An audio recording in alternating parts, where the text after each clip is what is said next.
rest. And T is for trust in the Lord. So we start. Maganda po yung mga lectures natin sa health kasi talaga magpapakinabangan natin, napaka-practical. Lalo na sa panahon ngayon. Ngayong gabi po,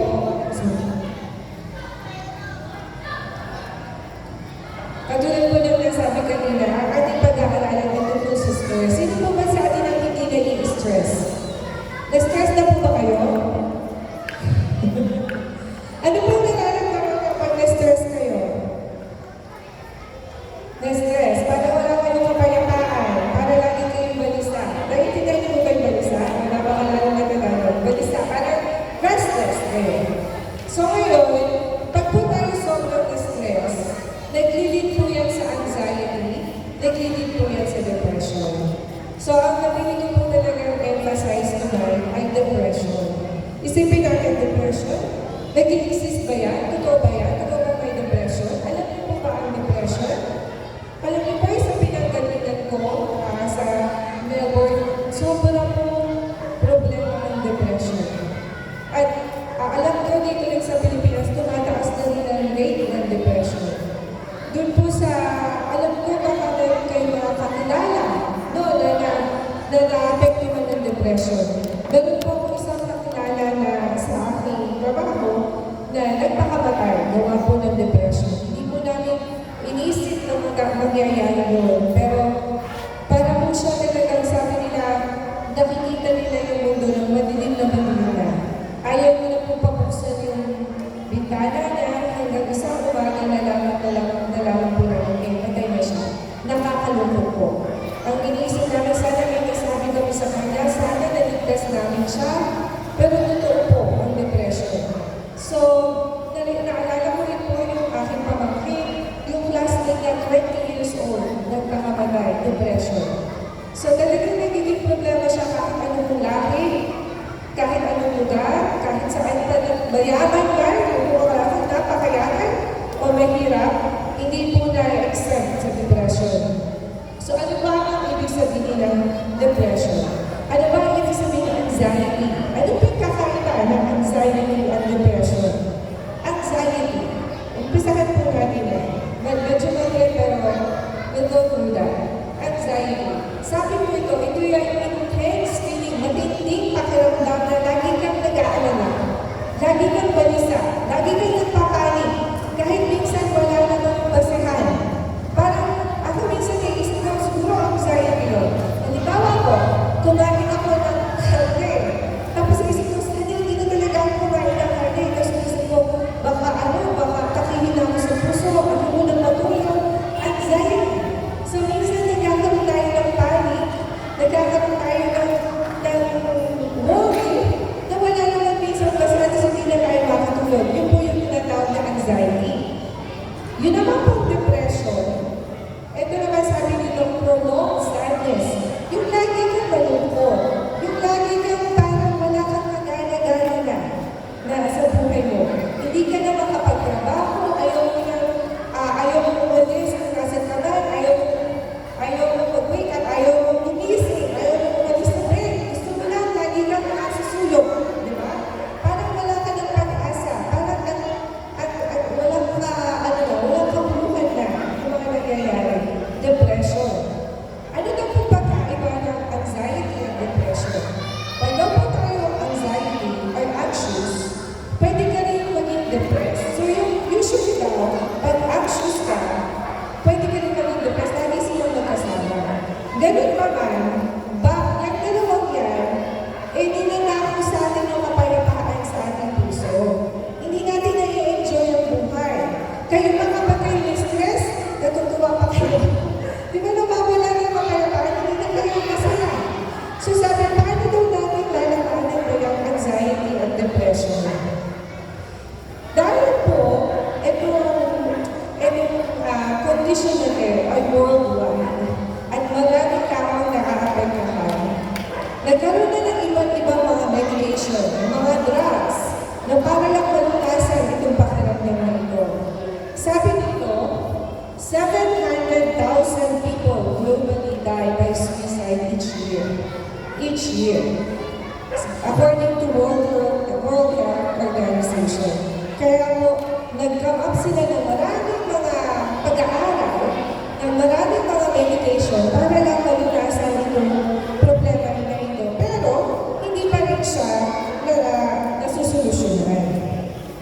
Kaya nga po, paulit-ulit na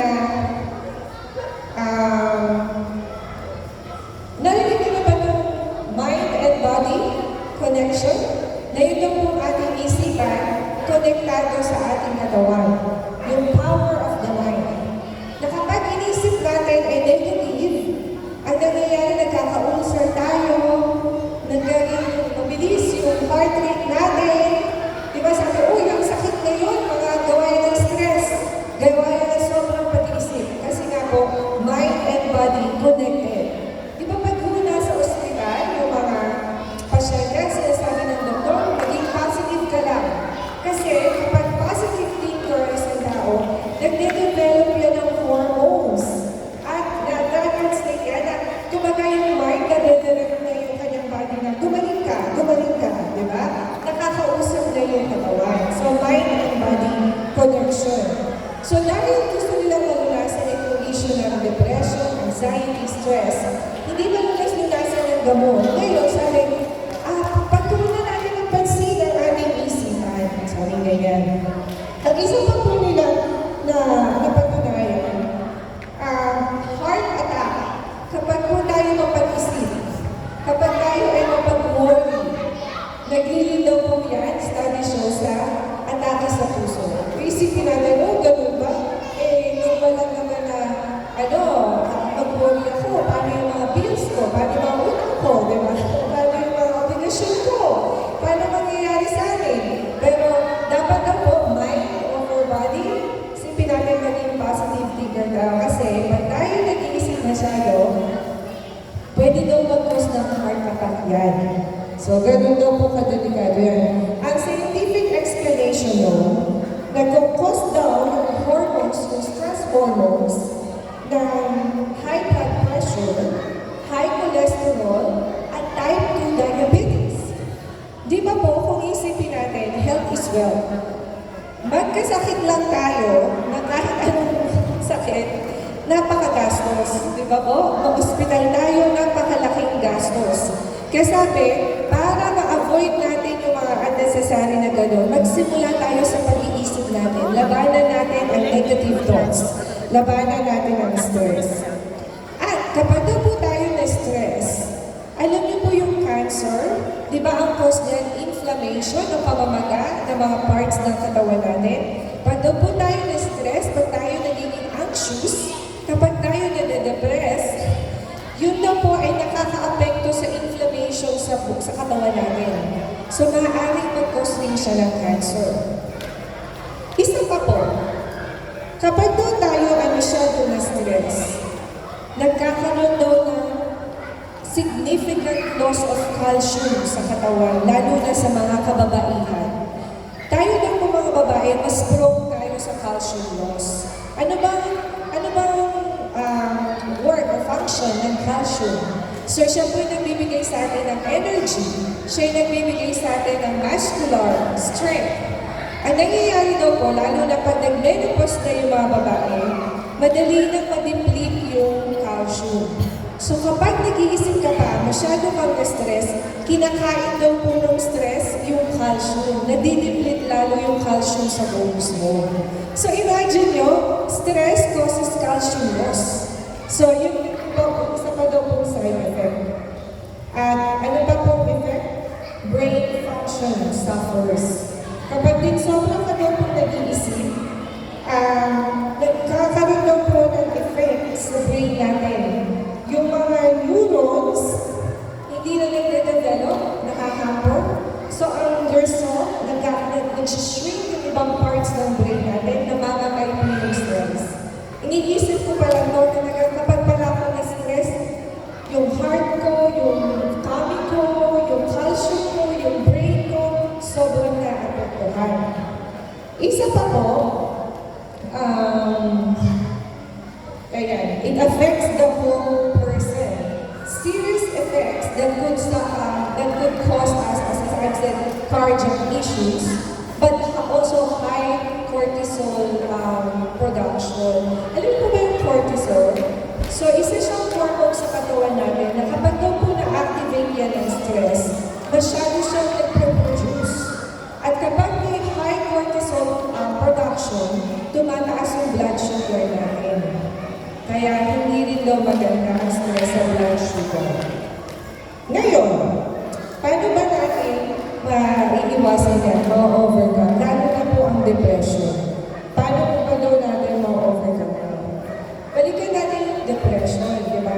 Ano bang definition kanina ng depression? Yung prolonged, intense sadness.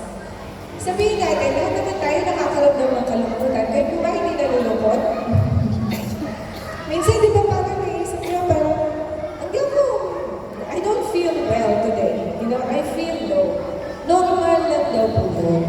Normal lang na, yun yung tinatawag natin na blues. You know? Yung minsan siguro may nakita tayo nakakalungkot na sitwasyon or naisip natin ng isang memory na trigger, nalungkot tayo. It's called the blues. Every now and then, may mga episodes na ganyan. Normal lang daw po yan. Ang hindi normal, kapag daw po yung episode of sadness natin, tumagal ng tumagal. Gano'ng katagal? Sabi daw po, at least 2 weeks na sunod-sunod, day in, day out, malungkot ka. No, so 2 weeks, pag gano'n, medyo nagkakaroon ka na ng problem. Tapos yung iba talagang years. Day in, day out, years, and year by year, malungkot sila. Yun na po yung nagiging clinical depression or major depression. So, ang kaibahan lang po sa blues at depression ay kung gaano katagal yung nararamdaman ng kalungkutan. Yan. Kapag mas matagal, maaaring nagsasuffer po tayo sa depression. Again, pag nagsasuffer tayo ng depression, parang stress yan, maapektuhan yung mekanismo sa loob ng katawan natin at maaari tayo ng ospital. Kasi po, ang depression daw po ang isang killer ng tao naturally o unnaturally. Ano ibig sabihin natural way ng pagpatay sa katawan natin ng depression? Katulad po nabanggit ko kanina, ina-attack niya yung mga sistema ng katawan. A natural way of killing or ng depression, kapag po ba yung suicide, diba nagpapakamatay yun, yun yung daan din, yun yung nagiging resulta. So, lahat tayo, maaaring susceptible dyan, pero ano pwede natin gawin? Okay? Ito na po yung mga symptoms ng depression. Lagi kang nalulungkot, paulit-ulit kang nalulungkot, yung ayaw mong gumalaw, yung parang tamad ka na, ayaw mong pumus, ayaw mong bumangon, okay ka na kung nasan ka. At parang lagi kang balisa. Parang wala kang kapayapaan, lagi ka nagpapanik, lagi kang parang tuliro. Yan. At hopelessness. Parang sa tingin ko, wala nang pag-asa. Paulit-ulit na lang nangyayari. Ano pa bang kahihinatnan ko? Maaari daw pong sign nyo ng depression. Iba pang symptoms. Difficulty in concentrating. Hindi ka makapag-isip. Kasi nga, biglaw na yung pag-iisip mo. Hindi ka makatulog. Diba? Nahirapan ka matulog. Wala kang ganang kumain. Kaya kapansin mo yung kaibigan ko, sabi ko na namatay from suicide. Kapansin eh, na hindi na mo siya nagsishave, hindi na siya normal na magdamit, parang nagpapabaya na, parang yung aura pati, diba? So, mapapansin niyo daw po, physically, may symptom rin kapag ang isang tao ay depressed. So, ano daw pong dahilan? Anong sanhi ng depression? Usually daw po, alam natin ang dahilan kung bakit tayo nalulungkot. Maaaring nawala yung ating mahal sa buhay, or nawalan tayo ng trabaho, or meron isang bagay na nagtitrigger sa atin na maging malungkot tayo. Pero minsan na po, wala namang dahilan. Ewan ko pa paano yun, wala namang dahilan, pero nalulungkot lang yung tao. Anong pakiramdam ng isang taong depressed? Diba pa daw po meron kang stressful event sa buhay mo? Para daw mamamangkit ka na yan. Minsan sa sobrang sakit o traumatic ng experience mo, yung hindi ka nagagalaw. Yung parang mag-stop na yung mundo mo. Ganun daw po yung isang pakiramdam ng depressed. Kaya pag daw po ganun, ano pwede natin gawin? Lalo na yung mga nag-grieve, yung mga biglang nawala ng mahal sa buhay, bigla na lang sa ayoko ng mabuhay, nade-depress, ang gawin lang po natin ay kailangan ng encouragement.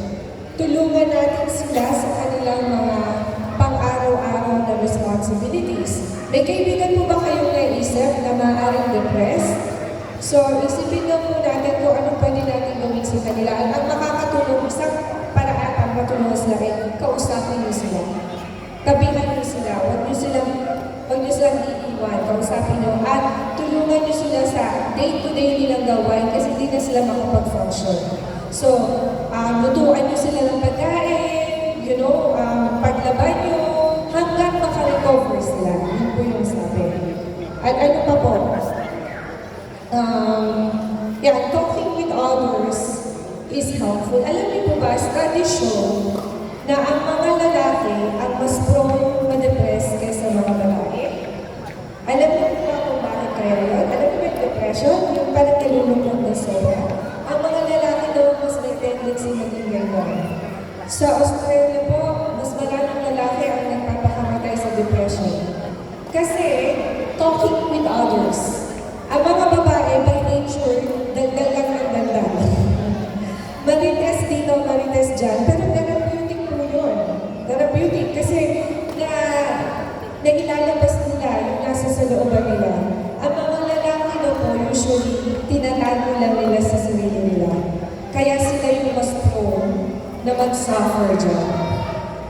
At isa pa na reason kung bakit nag-depress ay poor lifestyle habits. Ito po na yung practical nating leksyon ngayong gabi. Minsan, may mga ginagawa tayo na nakakala natin nagpapakasaya sa atin. Nalulungkot ako, gawin ko lang to, okay na ako. Pero hindi natin alam, yun yung magdudulot pa na mas lalong issue, mas maglilid sa atin para ma-feel natin ang depression. Firstly po, ang alcohol. Di ba po? Alcohol. Ano yung ginagawa ng sa sistema natin? So, pinapatay niya or dinedepress niya yung ating central nervous system. So, feeling natin, ayoko na maramdaman ang pain. Gusto kong makalimot, iinom ko lang to. Pero hindi daw po natin alam na ang effect ng alcohol sa central nervous system natin can lead to depression. So, all the more ka lang madedepress. Secondly, smoking. Ang paninigarilyo daw po, ang effect niyan ay kapareho ng alcohol. Or, 3 beses higit pa as a risk factor. Imagine yun, 3 times more risky or this is a risk factor to depression kapag nag-smoke ka. Akala natin wala lang yan, pero 3 ulit ang danger na magiging depressed ka kapag nag-smoke ka. So, iwasan daw po natin yan. At caffeine. So, caffeine, saan ba yun nakukuha? Sa coffee, sa tea, sa sugar, Yan daw po, gusto natin, ako guilty dyan, na-stress mo sa trabaho, may chocolate ba dyan? Gusto kong ma-feel good, or may ice cream ba dyan? Pero yung mga sweet or sugar fix, again, hindi siya healthy. So, eventually, madedestroy na yung happy hormones natin at magiging factor rin yan ng anxiety and depression. At isa pa po ay physical inactivity. Meron po akong kasamahan sa trabaho. So, kapag ka laging nag-gym, everyday nag-gym siya.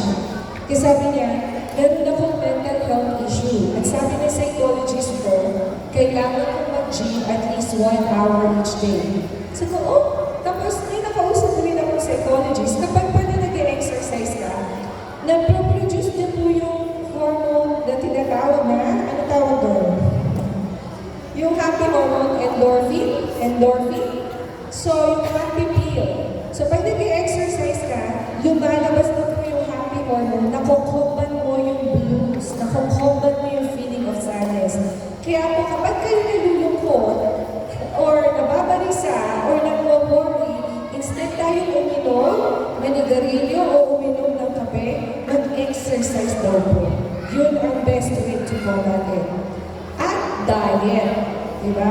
Sabi ko na psychologist namin, eating a fruit, fresh fruit, even 1 fresh fruit, every day can make a huge Mag-start kayo ng isang prutas per day. Tingnan niyo ang effect after 2 weeks kung anong pakiramdam mo. Ganun daw po kahalaga ang diet. And, city living, isa rin daw po reason yan. Kapag po tayo ay nagugulumihanan na sa buhay, huwag na po tayo pumunta sa syudad. Pumunta tayo sa kalikasan. Napakaswerte po ng Davao. Nasa island kayo, Samal Island. Tumingin lang kayo sa dagat, tumingin lang kayo sa sky. O tingnan niyo yung mga forest, yung mga greeneries. Makikita niyo na napakaliit lang po natin compared sa paligid natin. And that can help us to feel good, to feel better. At food allergies. Dahil po yung iba sa atin may food allergies, nagtitake tayo ng medication, yung prolong na pagtitake ng medication, nakaka-apekto rin yan sa atin mentally. At paano ngayon ang mabisang paraan para ma-overcome natin ang depression? Okay, paano? Ano sa tingin nyo? Pag kayo nilulungkot, ano sa tingin nyo yung nakakatulong sa inyo? Firstly, nasa na yun? Better than medicine, purposeful task, or yung makabuluhang gawain. Alam ko, ang mga babae kapag na-stress, trabaho lang na trabaho. Maglaba ka, pasok ka na makalimutan mo. Actually, it's good now. Magandang solusyon daw yun. Kaysa mag-isip ka, i-channel mo yung energy mo sa mga gawain na magbibigay sa iyo ng pakiramdam na na-accomplish ko, may na-accomplish ako. So, purpose. Kaya naman, nade-depress na tao, bigyan niyo ng purpose, bigyan niyo ng gawain. So, channel your energy. Yan daw po ang isang paraan. Ikalawa, structure and regularity. Sa trabaho ko po, pag po kami may mga empleyado na na-aksidente, tapos meron na po kayong kaso, na-aksidente siya, yung kotse bumulong ng 3 beses. Bumulong. Sa kabutiang palad na buhay pa rin siya. Pero ayaw niya pang bumalik sa trabaho kasi sabi niya, naapektuhan yung kanyang mental health, nade-depress siya. Ang sabi ng psychologist, all the more na kailangan mo bumalik sa trabaho kahit konting oras lang per day, per week. Kasi babalik ka sa routine mo. Pag bumalik ka sa routine mo, madadivert yung isip mo, mafe-feel mo meron ka pang kapasidad na buhay. Maiisip mo na meron ka pang reason mabuhay. So kailangan bumalik sa atin ang schedule, regularity, may routine tayo. Yung COVID, sino po yung apektuhan ng COVID? Maraming tao apektuhan ng COVID, di ba? Parang nawala na yung schedule natin, nawala yung regularity. Ang advice sa atin noon, kung kayo ay magtatrabaho at work from home lang, try to wake up as per normal. Kung nag-wake up kayo ng 6 a.m., bumangon pa rin kayo ng 6 a.m., naligo pa rin kayo, magdamit pa rin kayo. Kasi kailangan yun, mentally, kailangan may structure tayo. So, structure regularity. Third, diet. Katulad na nasabi natin kanina, your food is your medicine. Hindi daw natin kailangan ng mga medication. Hindi naman po to replace medication, pero food alone can feed your brain. So we have to invest on our health, but by investing into our food. So maalalahanin daw natin, masustansyang pagkain makakatulong yan mentally sa atin. And adequate rest. Yan, ako po wala yan. Sabi daw po dito, ang advice sa atin is to have a rest of 7 to 8 hours, usually in adults. Sino po dito on average nakakatulog ng 8 hours a night? Very good. Sino po ang 7 hours a night? Wala. Isa. Sino po ang 6 hours a night? Sino po ang 5 hours a night? Sometimes, minsan 4 hours. Naririnig ko po yung pag tumatanda na, kumukunti na tulog eh. Pero wala pa akong nabasang gano'n. Sabi dito, tayo, strive, pilitin pa rin natin matulog ng 7 hours.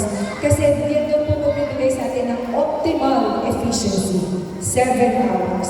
Sabi rin po nung friend kong psychologist, Rose, kung hindi ka makatulog, try mo matulog 30 minutes before kung sa normal mong tulog. Kung matulog ka 30 minutes earlier, it will help. So kung nag-struggle tayo matulog daw, pumunta tayo sa bed 30 minutes earlier.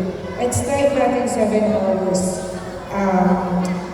a day or a night. And daily exercise. Sabi po ng isang exercise physiologist, kung may isang medicine daw po na napakabisa, ito daw ang exercise po. Kung meron daw isang medicine na pwedeng i-invento, sana daw naka-invento ng pill na nandun na exercise. Kasi masusolve daw ang napakaraming problema sa iyo. Exercise. Ano po ba ang exercise? Pag po ba tayo nagwawali sa makulan, exercise na rin po ba yun? Okay po ba yun? Exercise na po ba yun? Kapag po ba nagsasampay tayo, okay na, nag-exercise na rin ako. Exercise din po yun. Maaaring nag-move tayo para ang exercise, sabi, intentional. Yung papawisan ka. Ano daw ang pinaka-cheap way para mag-exercise? Walking. Di ba kami dun sa Australia, meron kaming contest, 10,000 steps a day. So kung wala doon po kayong gadget para ikaw noon naka 10,000 na kayo, at least 30 minutes, 30 minutes daw walking a day, okay? And sa New Star, sunshine. Napakalaking tulong ng sunshine. Buti ang Pilipinas walang winter, kasi during winter, uso po yung winter depression. Kaya po pag nade-depress ang isang lunas sa kanila ay light therapy. Bibigyan sila ng maraming liwanag. Tayo, lalabas lang tayo, may liwanag na kahit napakainit. Maganda po yung sa sistema. So pag nalulungkot kayo, inis na tayo uminom ng kape, lumabas lang po tayo at mag-exercise sa ilalim ng araw. At last po, better than medicine is trust in God. Magtiwala tayo sa ating Panginoon. Ang sabi dito, Psalm 43:5, why are you in despair, O my soul? And why are you disturbed with me? Hope in God, for I shall again praise Him, the help of my countenance and my God. Kapasa ito po siya sa Tagalog. Napakaganda po niya sa Tagalog. Mga awit 43 verse 5. Ang sabi po, bakit ka nanlululog, o kaluluwa ko? At bakit ka nababagabag sa loob? Umasa ka sa Diyos, sapagkat pagpupuri pa ako sa Kanya na siyang kagalingan ng aking mukha at ang aking Diyos. So bakit daw po tayo nababagabag? Umasa lamang tayo sa Diyos at siya ang kagalingan natin. Kaya po, ang tip ko sa aking sarili, pag hindi po ako makatulog at kung ano-ano na ang naiisip ko, mag-memorize kayo ng Bible verse. Magbasa kayo ng Bible, maghanap kayo ng Bible verse na para talagang kumakausap sa inyo. Ako pa pag hindi natutulog, ang sasabi ko, my peace I will give unto you, not that the world, the kind of peace the world will give, di ba? You will keep him in perfect peace whose mind is stayed in you because he trusts in you. Paulit-ulit ko po yun. You will keep him in perfect peace whose mind is stayed on you because he trusts in you. So, ang challenge ko po sa inyo, buklatin po natin ang Bible natin. Manalangin tayo, nabigyan tayo ng Panginoon ng verse na kapag po tayo ay nababalisa, paulit-ulit nilang pong sabihin yun at magkakaroon kayo ng kapayapaan. Kasi sabi nga po sa Psalm 43:5, bakit tayo mababagabag? Kung ang Panginoon ang ating pag-asa, hindi na tayo dapat mababagabag. Yun lang po at maraming salamat.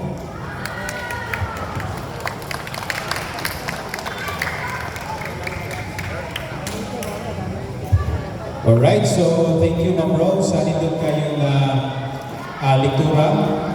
How to overcome stress.